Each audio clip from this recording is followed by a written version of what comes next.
Hello guys, welcome to my channel. Today I will be discussing about some features of Xiaomi Redmi Note 4. So without wasting any time, let's get started. First of all, tap on the settings menu, then about phone. You will find my device is running on Android 7.0 Nougat. Miui version is 9.2.2.0 stable. So number one feature is that if you swipe left from the home screen, you will find MI Assistant. This is the very useful feature of Miui 9 in Redmi Note 4. From here, you can directly book Ola cabs and also see cricket score. And many shortcuts are there. That, for example, you can clear cache from here, scan QR code, set alarm for that, etc.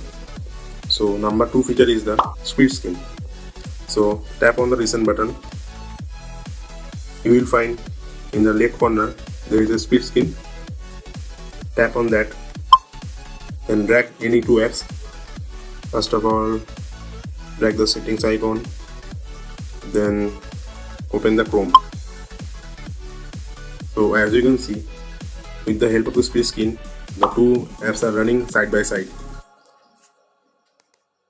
So that's for today. Please subscribe my channel. Thank you.